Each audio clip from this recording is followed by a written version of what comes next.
Keep watching The Politics every Friday, 12 p.m. Eastern Time on New York Parrot TV, the voice for humanity. Welcome to Talking Politics. My name is Robert Press. I'm a reporter, as you can see by my official New York City press card. I write for the Bronx Post and the Parkchester Times. Both, like this show, are part of Muslim Media Corporation. I also contribute to the Co-op City News and have a blog at www.100%.blogspot.com, along with Facebook pages 100% and What is Going On in Your Community Board. The views expressed on this show are that of the host, any guest, or anyone who is commenting at the bottom of the screen, and not necessarily those of Muslim media. Now, let's quickly go to the weather report. Today, Friday, you should have a high of 74 with clouds and a chance of rain today, and possibly on Saturday, where the high will be 70. On Sunday, the high on the clearer skies should get up to 71. And to start the week, Monday, you'll have a high of 72. Before I get into anything, I want to wish a good friend, Congressman Adriano Espaillat, a happy 39th birthday, because I forgot how old he is. So happy birthday, Congressman Espaillat. And I am going to leave the indictment of Mayor Adams and comments from some of the elected officials, what could happen should the mayor resign, and other ways Mayor Adams could be removed from office for the second half of the show after my commercial, as I get into the national news. And let's start off with the Middle East.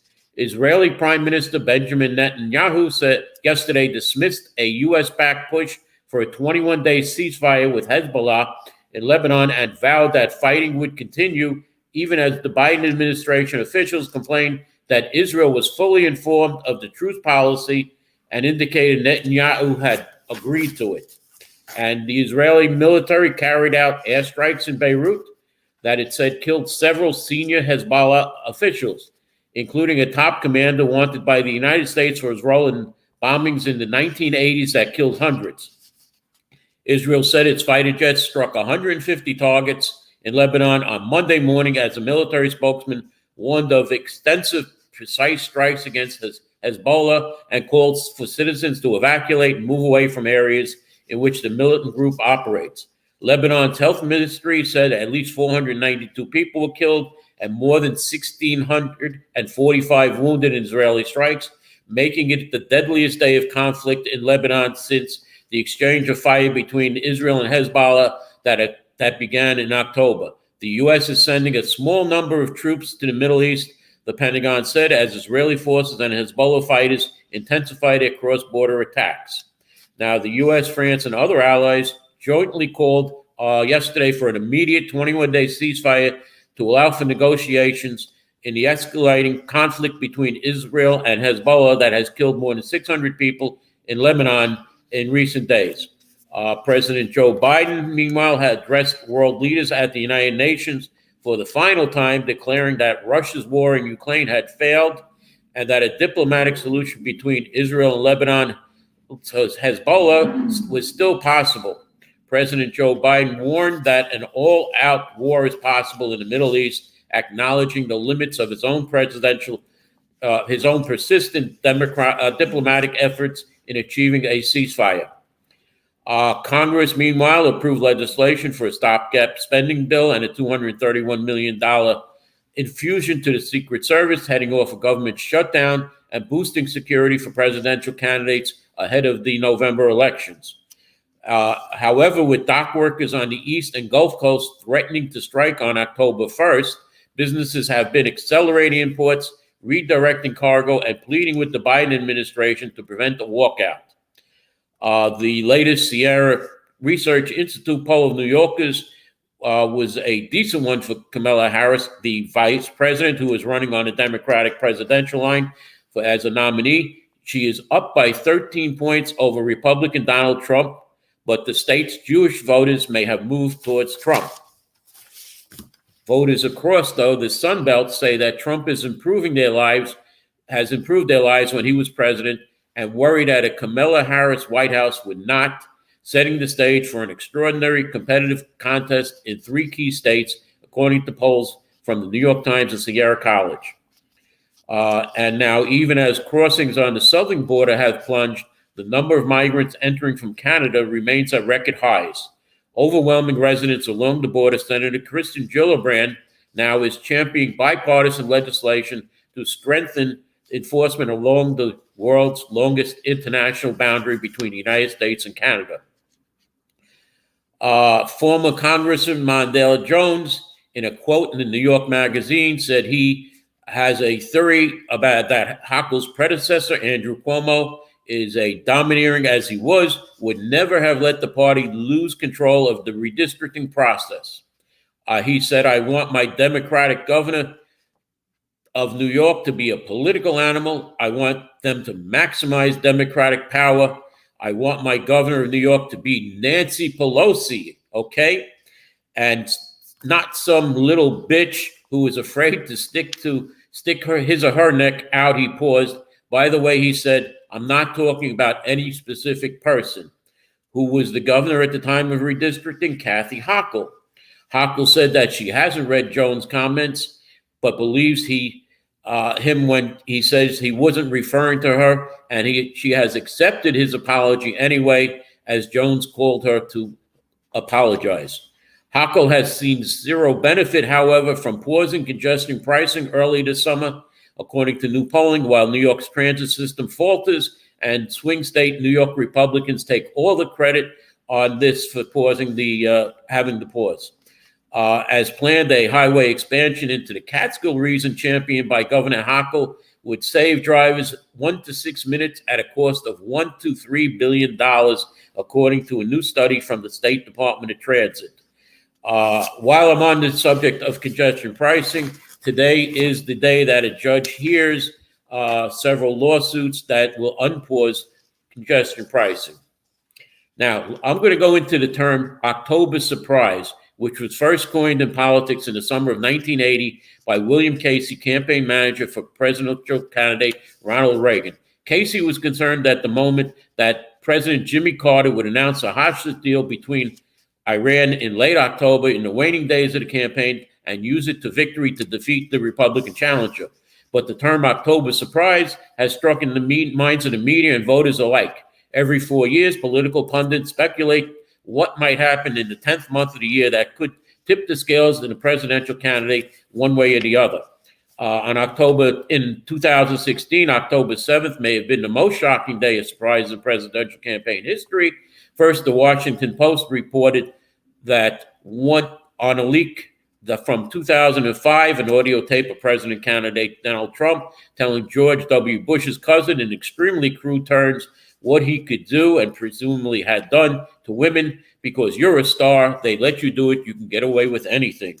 Later that day, WikiLeaks released a trove of private emails from Hillary Clinton's campaign chairman John Podesta, which many made the Democratic Party nominee look bad, including excerpts from speeches she gave to Wall Street banks for higher fees, a question that was leaked from her before a presidential debate and a contrary stance on trade deals from the one Clinton was then espousing on the campaign trail, hurt her, and eventually Donald Trump won. In 2020, the New York Times sprung an October surprise on President Donald Trump, publishing a series of investigative articles about the incumbent president's finances, which revealed Trump was $400 million in debt and paid just $750 in federal taxes in 2016 and 2017. The topsy-turvy 2024 race has already held a plethora of stunning surprises between July and September, a candidate's meltdown on a debate stage, an unprecedented switch of Democratic nominees right before the convention, and not one but two unsuccessful assassination attempts on a former president and Republican nominee. Moving on to Alexandria Ocasio-Cortez. She sent out an email about her Republican challenger, saying that now we officially have a challenger for 2024, and she's starting to fundraise. Here are a few facts about our opponent. Just last week, she received an A rating from the National Rifle Association and the Gun Owners of America. She paid George Santos a lot of money to consult on her last election in 2022. She paid his consulting firm $110,320, and hers was the only campaign to ever report working with the firm. Her campaign may be part of a scam run by George Santos. A donor gave to Santos had their credit card charged for additional unauthorized donations, included 2 maxed out 2,900 contributions to her campaign. She participated in the January 6th insurrection rally, and she is associated with the white supremacist Proud Boys and proudly posted a photo of herself with their leaders. We know that communities in the Bronx and Queens and across the country support our message and want AOC to stay in Congress, but we need to show it by making sure Alessandra wins again by a considerable margin. I was hoping to have the Republican conservative candidate Tia Forte to come on the show today and answer these charges, but she was unavailable for today. I will try and get her for next week. Moving on, if you have a Visa card and say, gee, I'm being charged a lot of money on interest, the Justice Department has filed a civil antitrust lawsuit Tuesday against Visa for monopolizing and unlawful conduct in debit network markets in violation of Sections 1 and 2 of the Sherman Act. The complaint alleges Visa has illegally maintained a monopoly over debt networks markets by using its dominance to thwart the growth and existing competitors and prevent others from deploying new and innovative alternatives. According to the complaint, more than 60% of debit transactions in the United States run on Visa's debit network, allowing them to charge over $7 billion in fees each year for processing those transactions. The complaint further alleges Visa illegally maintains its monopoly power by insulating itself from competition. For example, Visa wields its dominance, enormous scale, and centrality to the debit ecosystem to impose a web of exclusionary agreements on merchants and banks. These agreements penalize Visa's customers who route transactions through a different debit network or alternative pay system. In so doing, the complaint alleges Visa locks up debit volume, insulates itself from competition, and smothers small, lower-priced competitors. Visa also induces would-be competitors to become partners instead of entering the market as competitors by offering generous monetary incentives and threatening punitive additional fees. As the complaint alleges, Visa co-opted the competition because it feared losing share revenues or being displaced by another debit network altogether. As far as the Office of Cannabis Management, a top official in the New York State Office of Cannabis Management will resign this fall following the conclusion of an Inspector General's investigation into allegations he used targeted enforcement to retaliate against licensees who spoke out against the embattled agency. The IG's probe into OCM Chief Equity Officer Damon Fagan concluded earlier this month. The claims were found to be unsubstantial. Fagan met with OCM Acting Executive Director Felicia Reed on Thursday about his departure, which will take place effective November 27th. The Inspector General's office declined to comment on the investigation or its conclusion. The probe's 6-page closing activity report reveals the IG received 3 complaints related to Fagan, 2 in March from a processor and a dispensary license applicant, and another in June by an OCM employee alleging he interfered with various license applications. The Inspector General interviewed several members of OCM staff and reviewed numerous documents, recorded phone calls, OCM emails, and other internal communication as part of the probe, which included claims Fagan knew OCM was not enforcing state laws after delivering licenses illegally secured illegally secured out-of-state product. The Inspector General was unable to conclude Fagan's conversations or statements violate OCM policy according to the report. I am going to take a break here, and when I come back, I will go over the Eric Adams indictment in details. I will read it to you from the U.S. Attorney's Office website, but let's go to a commercial now, and I'll come back and read you the indictment of Eric Adams. Thank you.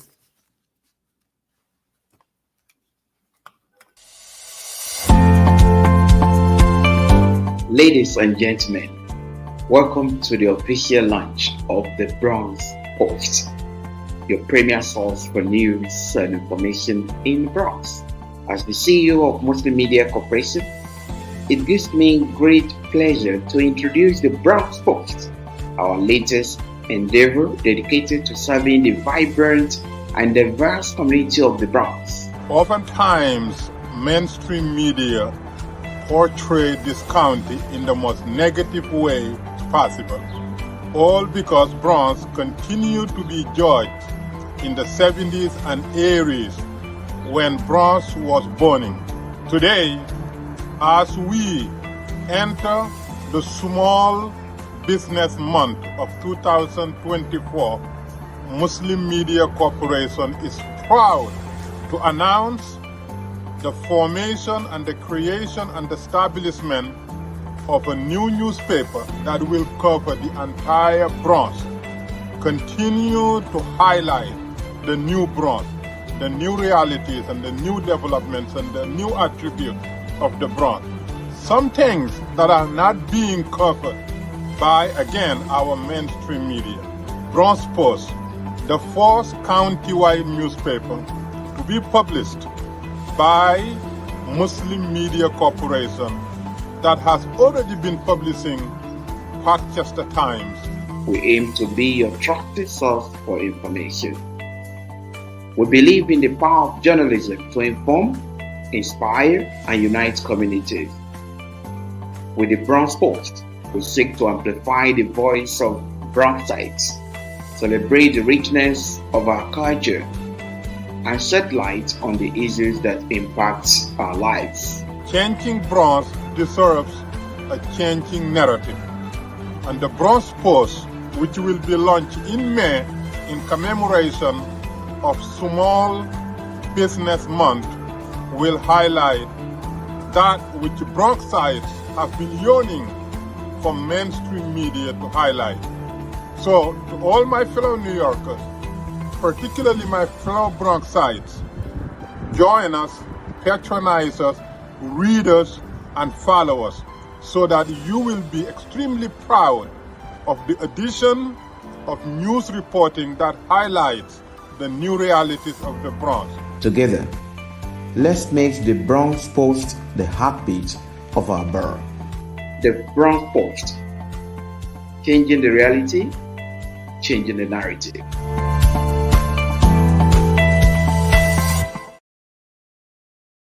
Welcome back, and let's get into the Adams indictment. Yesterday, Damian Williams, the United States Attorney for the Southern District of New York, unsealed an indictment charging Eric Adams, the mayor of New York City, with bribery, campaign finance, and conspiracy offense.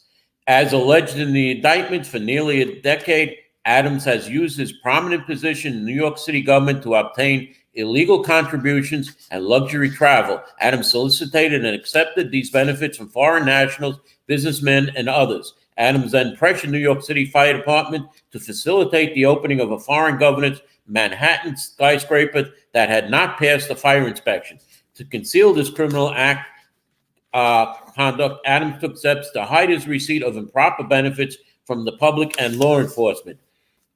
In 2014, Adams was elected Brooklyn Borough President. Thereafter, Adams sought and accepted improper valuable benefits such as luxury international travel, including from wealthy foreign businessmen, as well as one Turkish government official seeking to gain influence over him.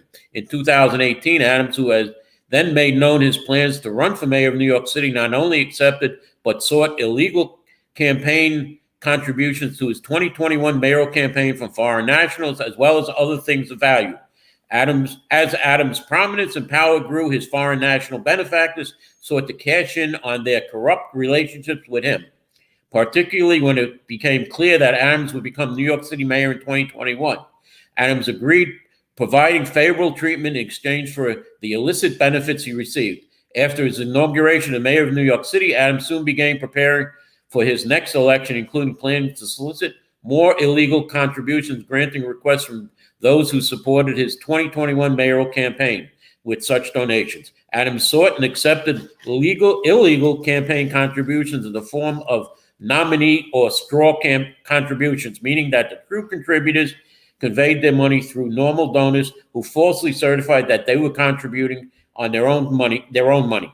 By smuggling their contributions to Adams through U.S.-based straw donors, Adams overseas contributors defeated federal laws that served to prevent foreign influence on U.S. elections. Wealthy individuals evaded laws designed to limit their power over elected officials by restricting the amount of any one person that can donate to a candidate.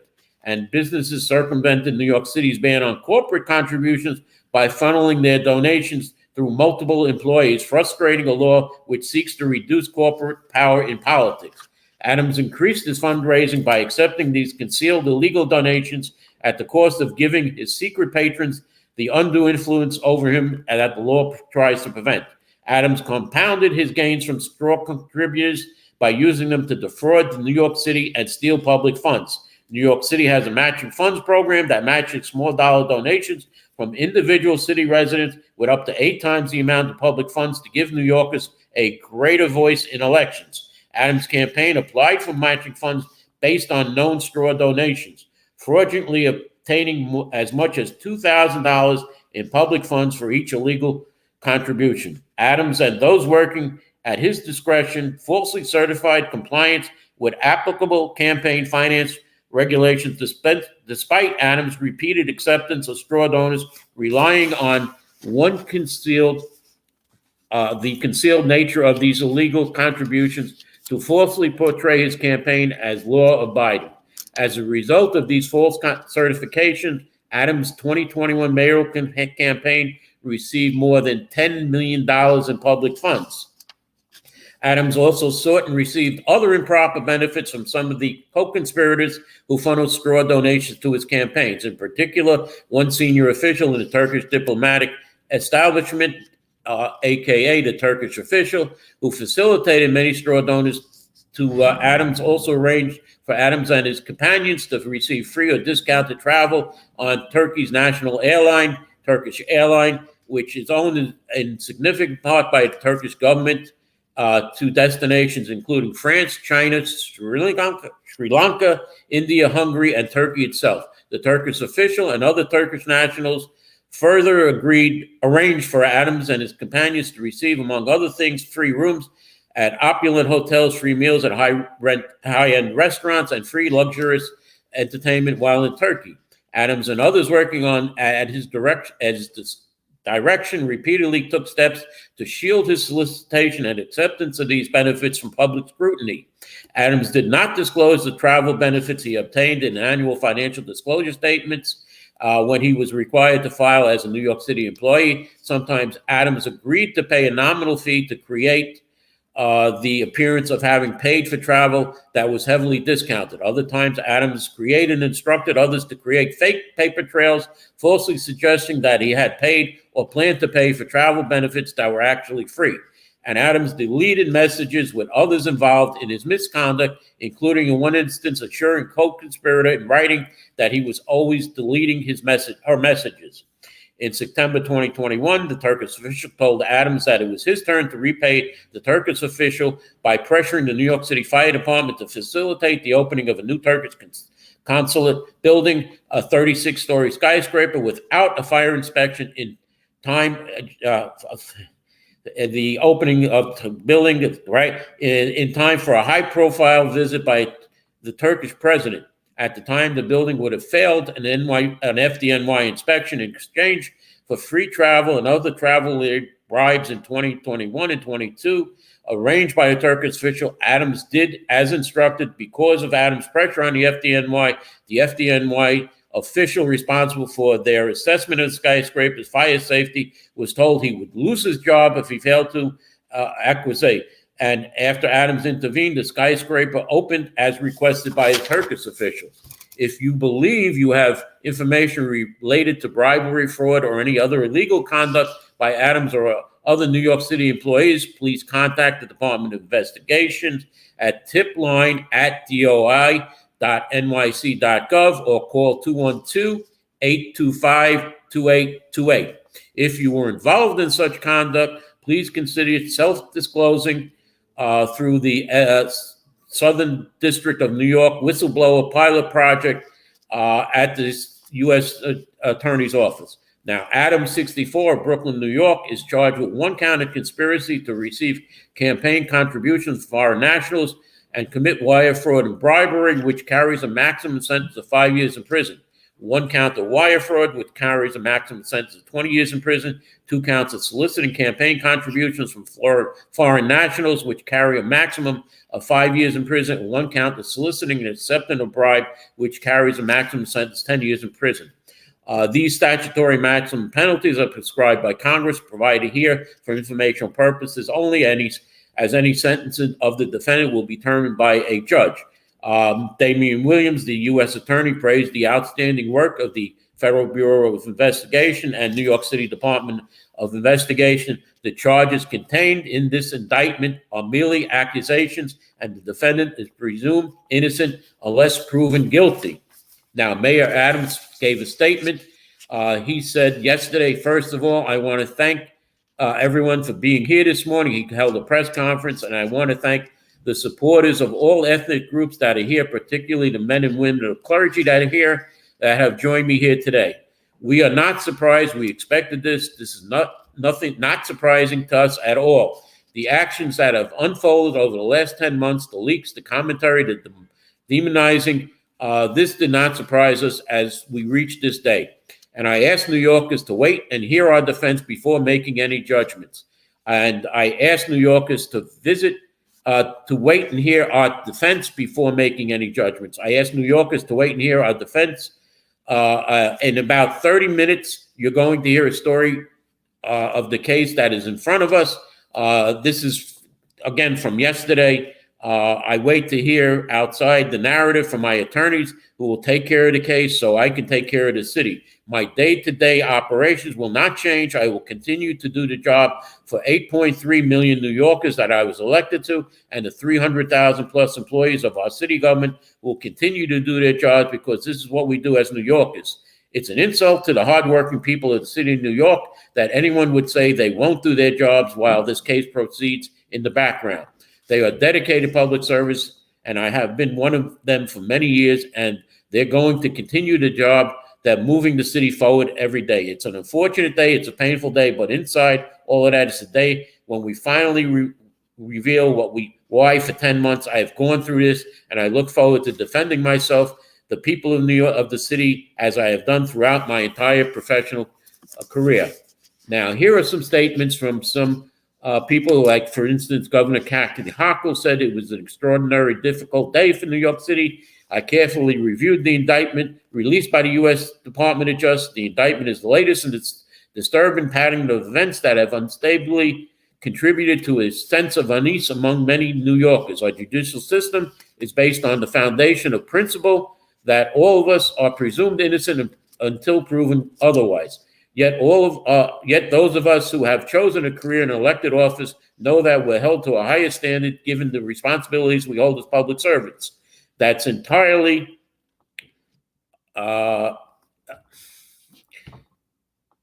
appropriate.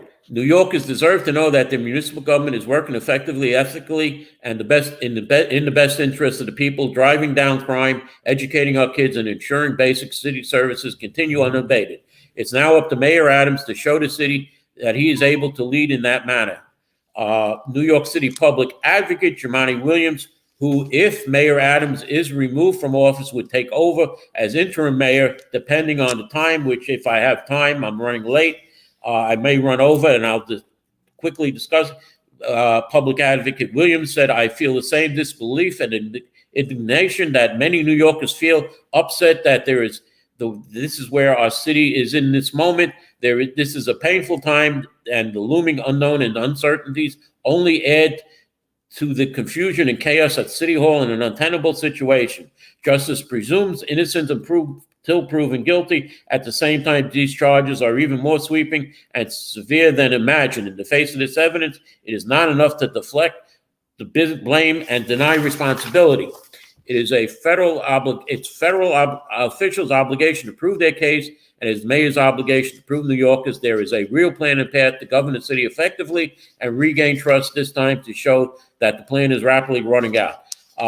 City Controller Brad Lander, who released this statement, first and foremost, this is a sad day for New Yorkers. Trust in public institutions, especially City Hall, is essential for our local democracy to function. and for our city to flourish, the hardworking people of New York deserve a city government and leadership that they can trust. Right now, they don't have it. Mayor Adams, like all New Yorkers, deserve due process, the presumption of innocence, and his day in court. However, it is clear that defending himself against serious federal charges would require a significant amount of time and attention needed to govern the city. It should be noted that City Controller Brad Lander is running for mayor. He has announced, and he is one of the leading candidates. Now, here are some ways that Mayor Adams could be deposed. With the U.S. Attorney for Southern District, New York indictment against New York City Mayor Adams unsealed yesterday. Calls for his resignation are piling up, to which he seems unwilling to yield. New Yorkers are left to wonder what would it take to, for the mayor to be removed for office. According to the New York City Charter, Governor Kathy Hochul has the power to remove the mayor from office upon charges, as long as the mayor gets an appropriate opportunity to be heard in his defense. Should there be a vacancy, Public Advocate Jumaane Williams would step in, as I said, as acting mayor.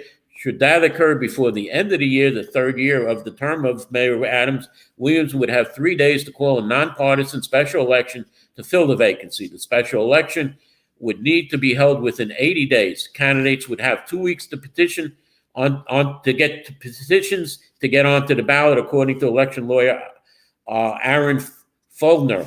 The special election could not occur within 90 days of the 2025 primaries, meaning it could occur anytime between now and late March. That means that the latest Williams could call for one would be early January, were Adams to resign, according to another professor from Columbia Law School who specializes in local and state government. If Adams resigns in 2025, the final year of his term, Williams would stay as mayor for the remainder of the term.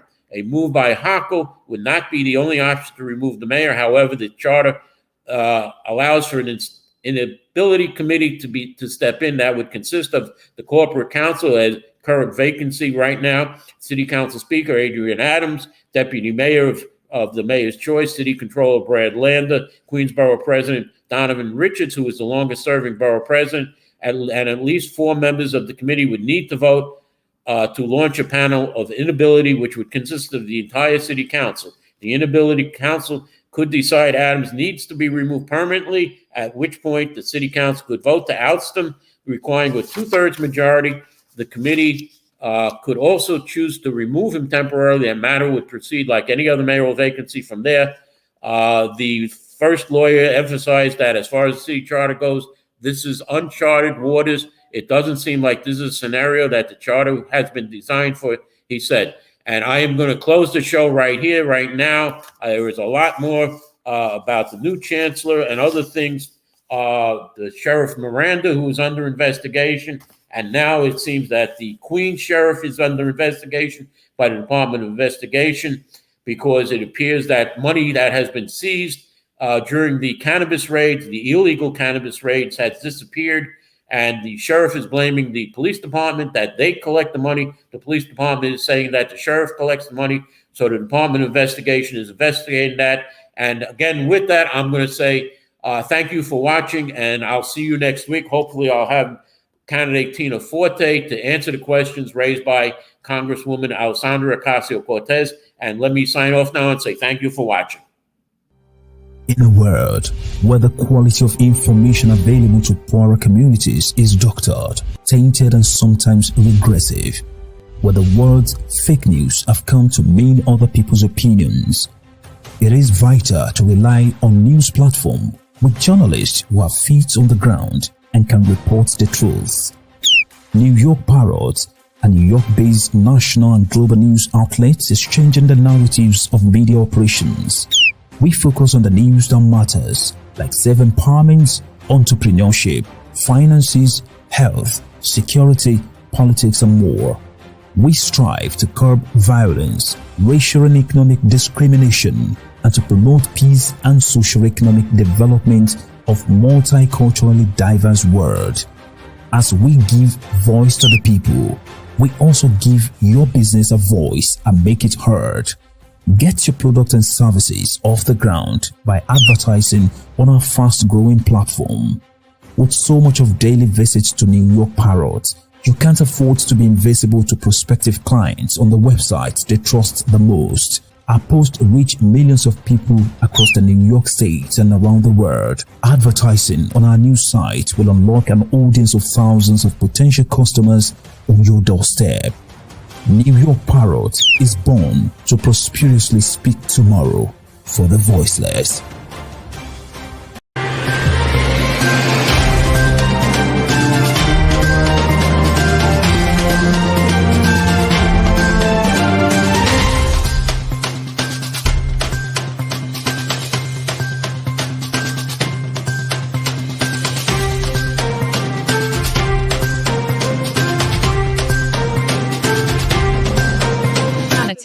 Keep watching The Politics every Friday.